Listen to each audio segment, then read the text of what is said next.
Hey everyone, Shakra Azor Kilbot here, and welcome to yet another installment of the Analysis Corner.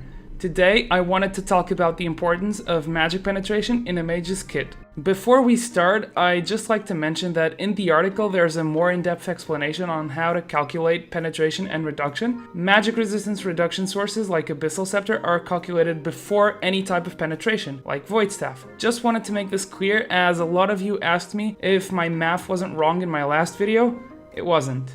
For today's episode, I'm going to use 3 recent games for footage and to illustrate the importance of magic penetration. Unfortunately, I cannot use OGN content on YouTube as I'll get a copyright claim, so that part will only be on the article, with a nice GIF to go alongside it. Onto the video, and as some of you know, I've been working on World Pro for a long time now.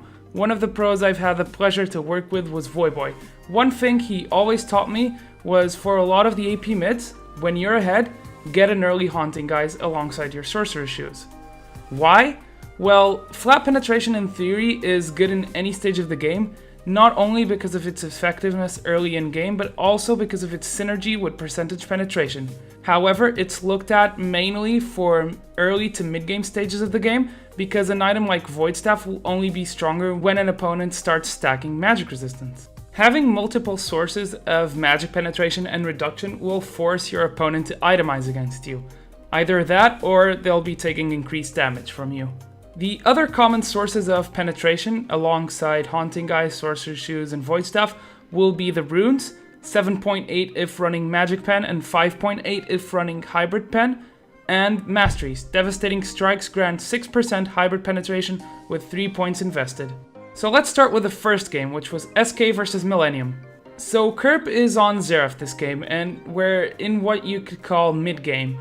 31 minutes in, and nearly in late game, Millennium is slightly behind in gold, but Kerp is 306 with 300 CS, meaning he's a very rich Xerath.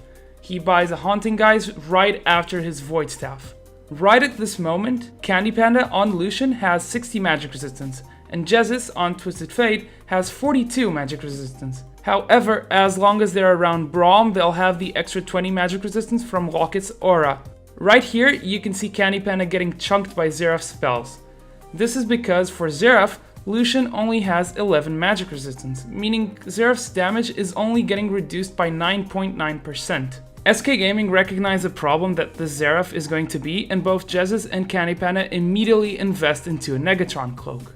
A few moments later, Freddy122 gets caught and blown up by Xerath. He only had Mercs as his source of magic resistance, so his mere 67 plus 20 from the Aura, so 87 magic resistance, is actually 15 versus Xerath.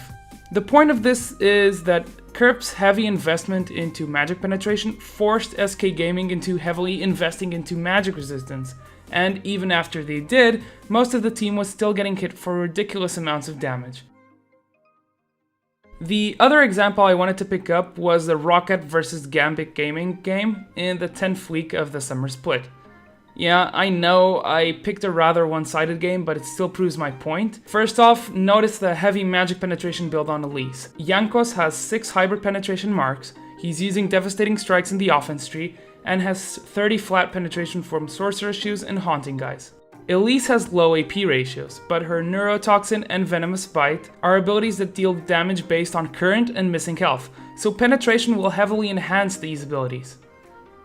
In this clip, and despite not grabbing the kill, NIQ gets heavily chunked because Jankos is reducing his magic resistance from 67 to 29. That's not what I want to focus on though. Later into the game, Zaxxas purchases an Abyssal Scepter. Now Rocket is running a very heavy AP comp. Besides Maokai, Elise, and Fizz, who deal primarily magic damage, Rocket has Morgana, who is a somewhat AP-oriented support, and Kog'Maw, who is perhaps the AD carry who deals the most magic damage alongside Tristana. First off, remember that this is reduction and not penetration, meaning the aura will come into account before anything else. An item like Abyssal Scepter synergizes extremely well with a champion like Maokai or Gragas, melee AP champions who use their 700 range aura to their kit's full extent. In this teamfight, you'll notice that Diamond gets chunked very hard by just Elise and Maokai despite having 121 magic resistance. Elise is actually hitting him as if he had 61 magic resist. Kog'Maw and Fizz then promptly finish off a very squishy bug with no armor and a lot of reduced magic resistance. The conclusion I want you guys to take from this game, or any other game with multiple AP sources, is that you can help your team deal more damage with reduction items like Abyssal Scepter.